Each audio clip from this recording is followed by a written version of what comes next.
نبوت کتنا بڑا مقام ہے۔ نبیوں کو بھی صالحین کی تمنا ہے، نبیوں کو بھی صالحین میں شامل ہونے کی تمنا ہے، اور یہی دعا سلیمان علیہ السلام نے بھی کی، یہی دعا سلیمان علیہ السلام نے بھی کی۔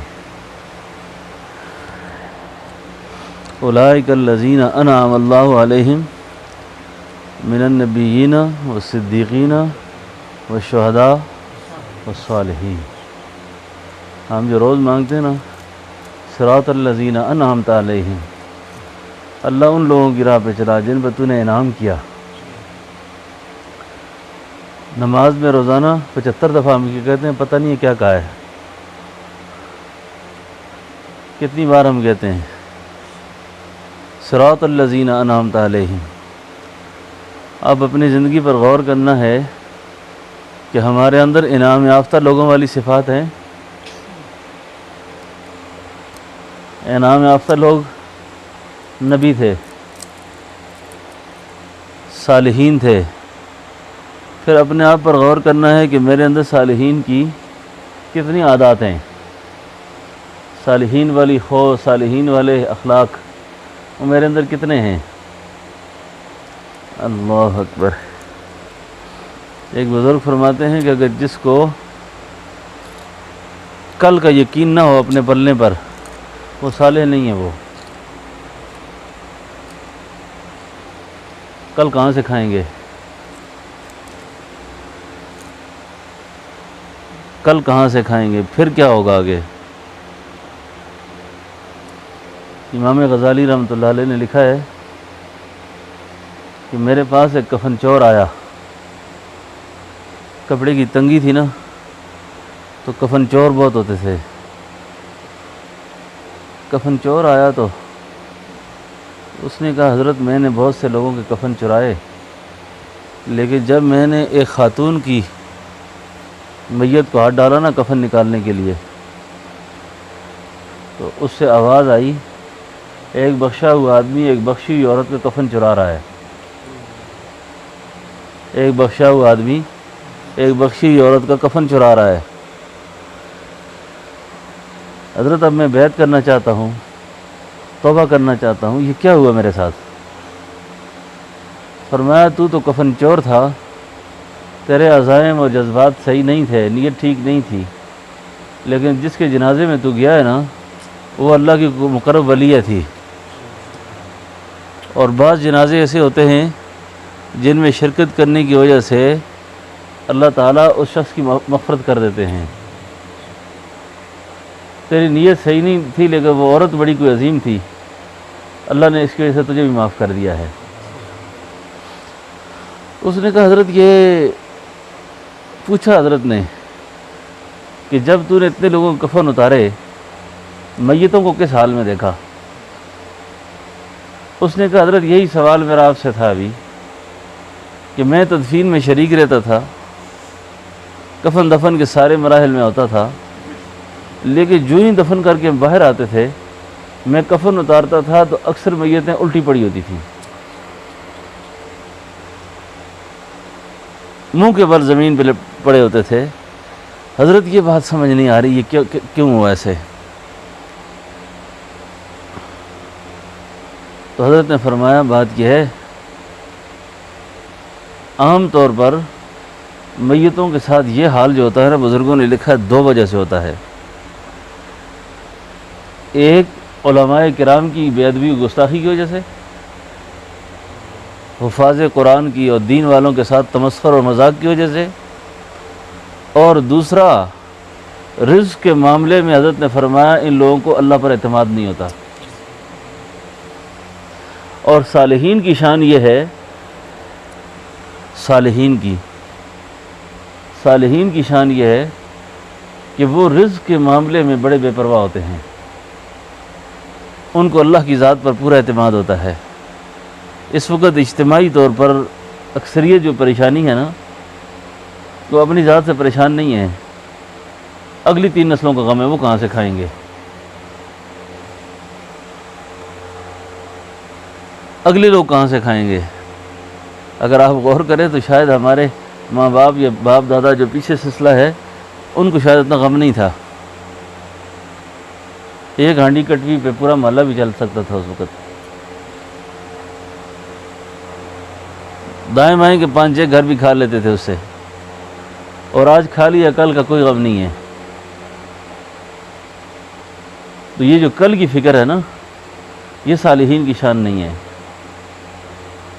صالحین کی شان نہیں ہے. اور بندہ مومن کے لیے جو دستور العمل اللہ نے بیان فرمایا ہے وہ یہ ہے وَمَن يَتَّقِ اللَّهَ يَجْعَل لَّهُ مَخْرَجًا وَيَرْزُقْهُ مِنْ حَيْثُ لَا يَحْتَسِبُ. جس کو چاہیے کہ میری اولاد بھی کھلا رزق کھائے اور میرے اوپر بھی اللہ تعالیٰ رزق کی وسعت کرے، اس کو اللہ چاہتے فرماتے ہیں اس کو چاہیے کہ وہ متقی ہو جائے، تقوی اختیار کر لے. اور اس کے انعام میں اللہ تعالیٰ فرماتے ہیں ہم اس کے لیے نکلنے کی راہ بنا دیں گے، نکلنے کے راستے بنا دیں گے اس کے لیے. اور وہاں سے اللہ اس کو رزق دیں گے جہاں سے اس کو گمان ہی نہیں ہوگا. وہاں سے اللہ اس کو رزق دیں گے جہاں سے اس کو گمان نہیں ہوگا.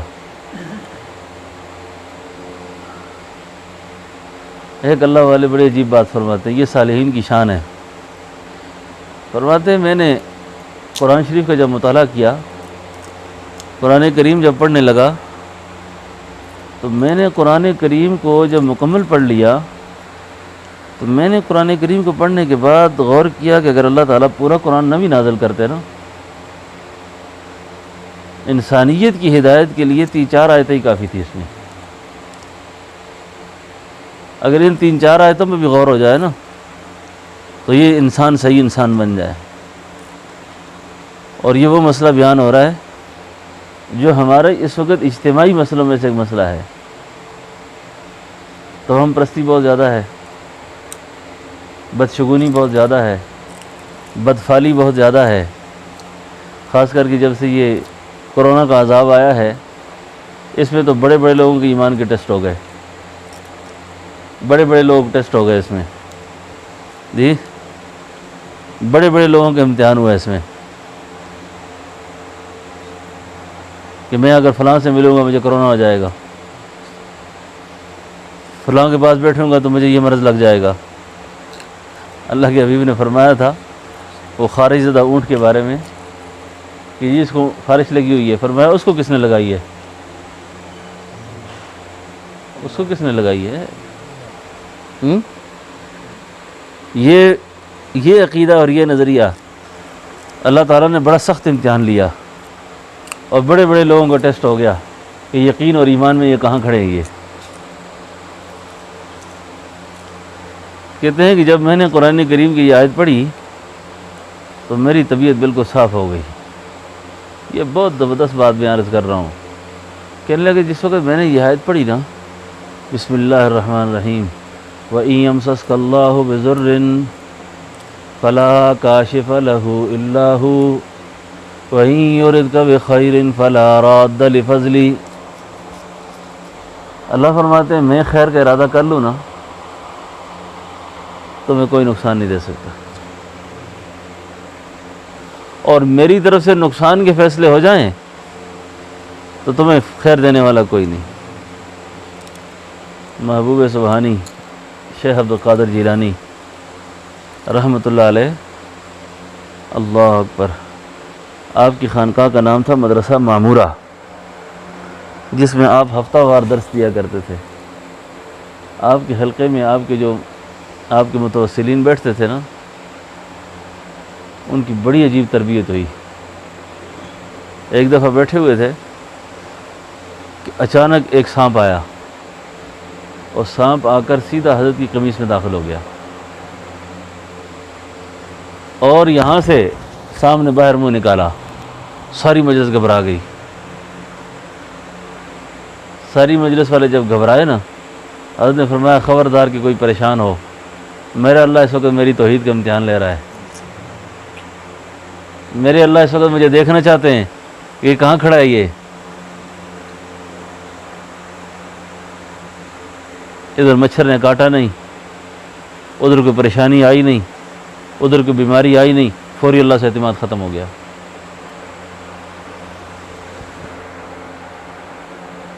فرمایا یہ آیت جب میں نے پڑھی نا، وَإِن يَمْسَسْكَ اللَّهُ بِضُرٍّ فَلَا كَاشِفَ لَهُ إِلَّا هُوَ وَإِن يُرِدْكَ بِخَيْرٍ فَلَا رَادَّ لِفَضْلِهِ، میرا ذہن صاف ہو گیا۔ او میرے اللہ، جب سب کچھ تو ہی کرتا ہے، اب مجھے پتہ چلا میں تو ایک کی بدگمانی مار کے اس نے میرے پیچھے یہ کیا ہے، اس کے ساتھ دیکھو میں کیا کرتا ہوں، اس کے پیچھے کیا کرتا ہوں میں، اس کے پیچھے کیا کرتا ہوں میں۔ ہم تو دشمنیاں پال پال کے تھک گئے۔ مسئلہ حل ہو گیا میرا، نہ کسی کی چاپلوسی کروں گا آج کے بعد، نہ کسی کی خوشامد کروں گا آج کے بعد۔ بلکہ میں آپ سے ایک بات عرض کروں، یہ کئی دفعہ نا لوگ کسی کام کے پیچھے نہ کسی پڑ جاتے ہیں، کسی کے پیچھے، یار میرا یہ کام کر دو، چھوڑتے نہیں، میرا یہ کام کر دو، میرا یہ کام کر دو، میرا یہ کام کر دو۔ بزرگوں نے لکھا ہے ایک دفعہ کہہ دیں، دوبارہ کہہ دیں، تیسری بار یاد کرا دیں، چوتھی بار کہیں گے یہ شرک ہو جائے گا۔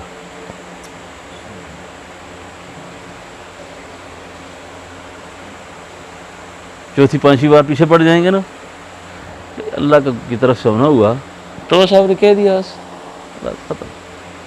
ہاں یہ نہیں کہ آپ سبب کا انکار کر دیں، نہ کسی کو سفارش کرائیں یا نہ کسی کام کا کہیں، اس کا یہ معنی نہیں ہے۔ اللہ نے دنیا کو اسباب سے جوڑا ہوا ہے، لیکن اگر آپ کو سمجھ آ گئی ہو تو میری بات سمجھ آ گئی ہوگی آپ کو۔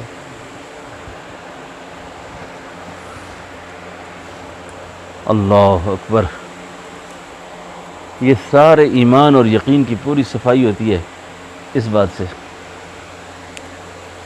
دوسری بات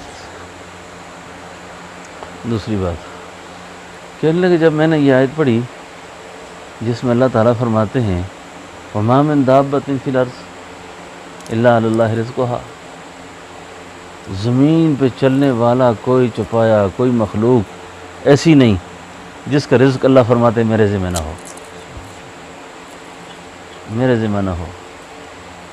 اور اگر آپ کو اور مجھے یہ سمجھ آ جائے نا، جو مقدرات ہیں اللہ رب العالمین پہاڑوں کے نیچے سے نکال کے دے دیتے ہیں، اور جو مقدر نہیں ہے نا اللہ منہ سے واپس کر دیتے ہیں۔ ایک بات میں بہت دفعہ بیان کر چکا ہوں، ہمارے ہاں جب یہ جمعرات کو لنگر ہوتا ہے، کھانا ساتھی کھاتے ہیں نا،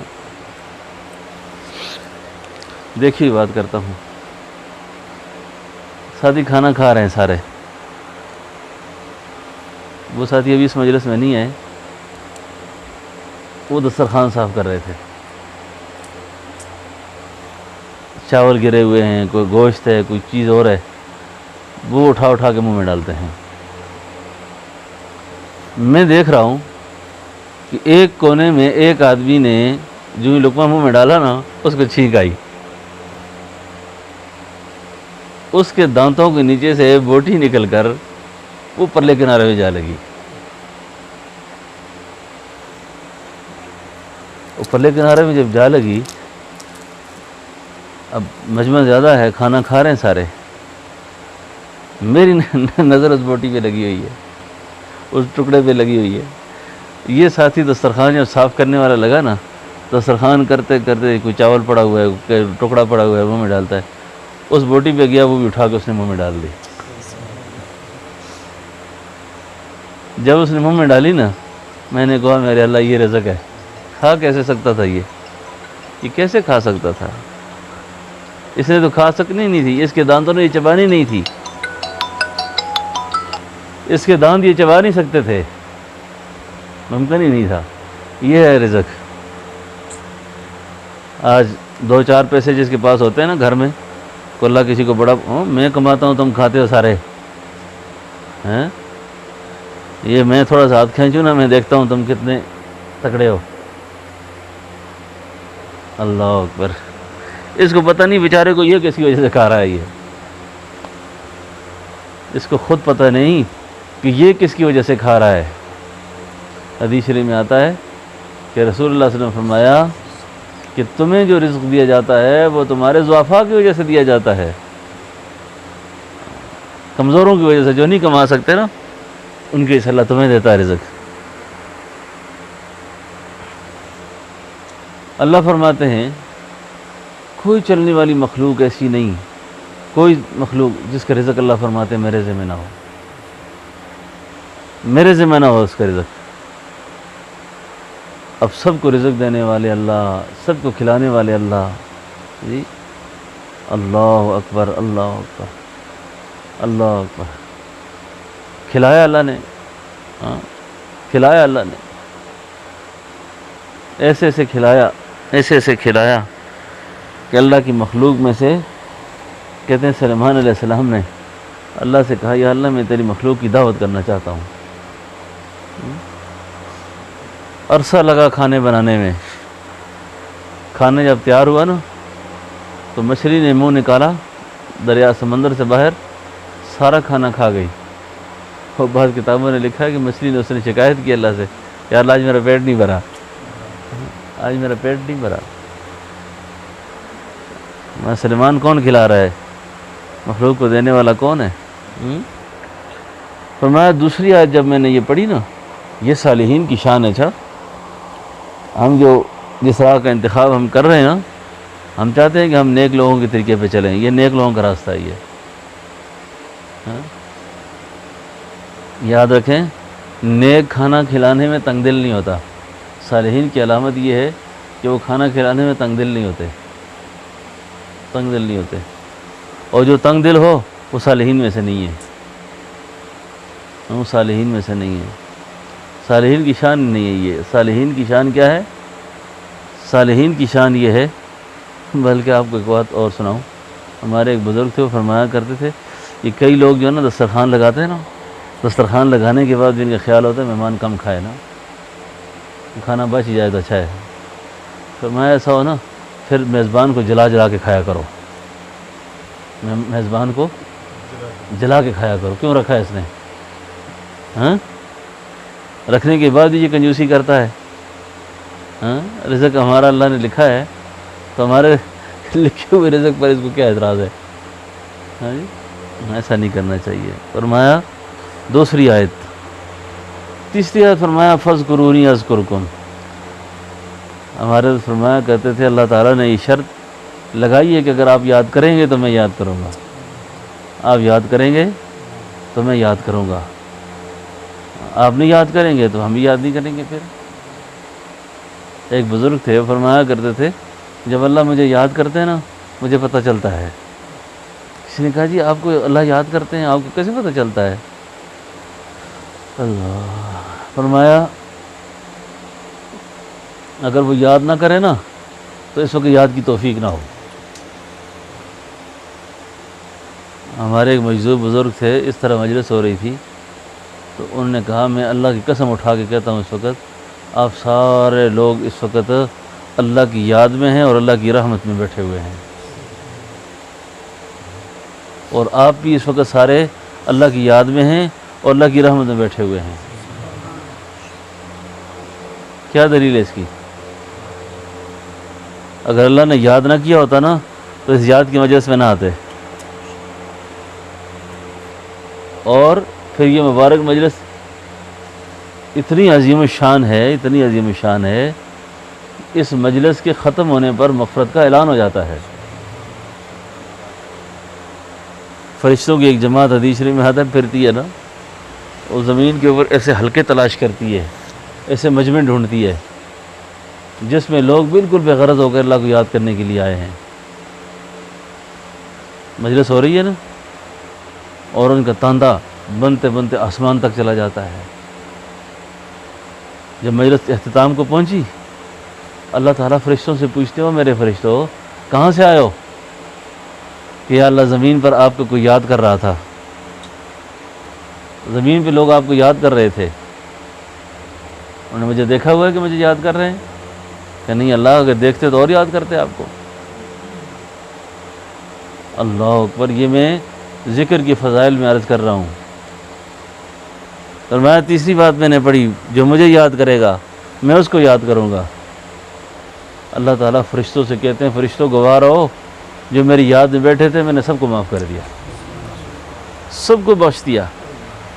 یا اللہ ایک آدمی ایسے ہی آیا تھا، ایک آدمی ایسے ہی آ گیا تھا، مجلس ہو رہی تھی پھرتے پھرتے ایسے ہی آ گیا تھا، اس کا کام نہیں تھا ذکر مقصود ہی نہیں تھا، کسی اور تقاضے سے آیا تھا، کسی اور کام سے۔ فرمایا یہ مجلس اتنی مبارک ہے، جس نیت سے بھی وہ آیا تھا اللہ نے اس کو بھی معاف کر دیا، جاؤ، اس کی بھی بخشش ہو گئی۔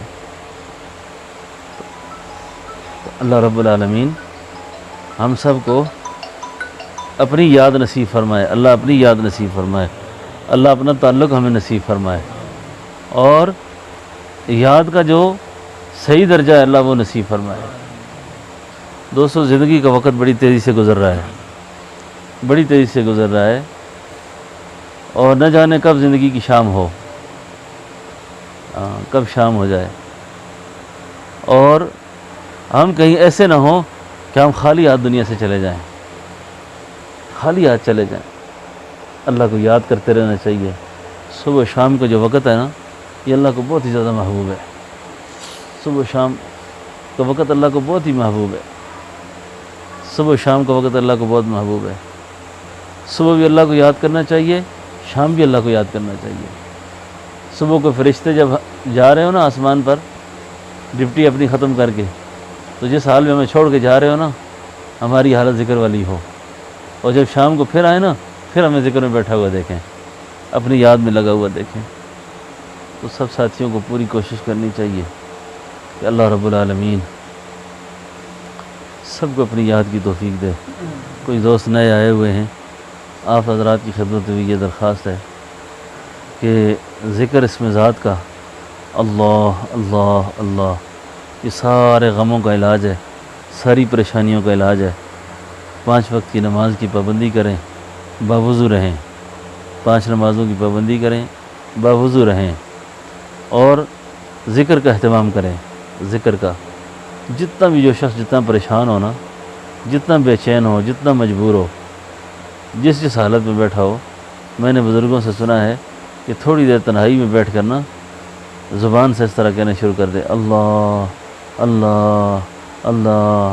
جس طرح مجبور اور بے بس آدمی پکارتا ہے نا، اس طریقے سے اللہ کو پکارے، اور یقین جانے جتنا ہم اپنی غموں میں لوگوں کے آگے روتے ہیں نا، لوگوں کے آگے بڑی پریشانیاں بیان کرتے ہیں، اس کا بہت کم جو ہے نا، بہت کم اگر اللہ کے سامنے رو جائیں نا، اللہ کے سامنے، تو مسئلے سارے حل ہو جائیں، مسئلے سارے حل ہو جائیں۔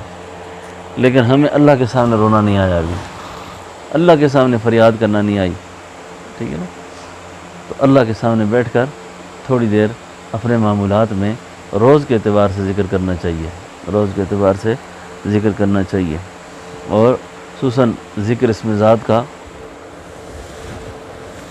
اللہ اللہ کا ذکر جو ہے اس کو پابندی سے کرنا چاہیے۔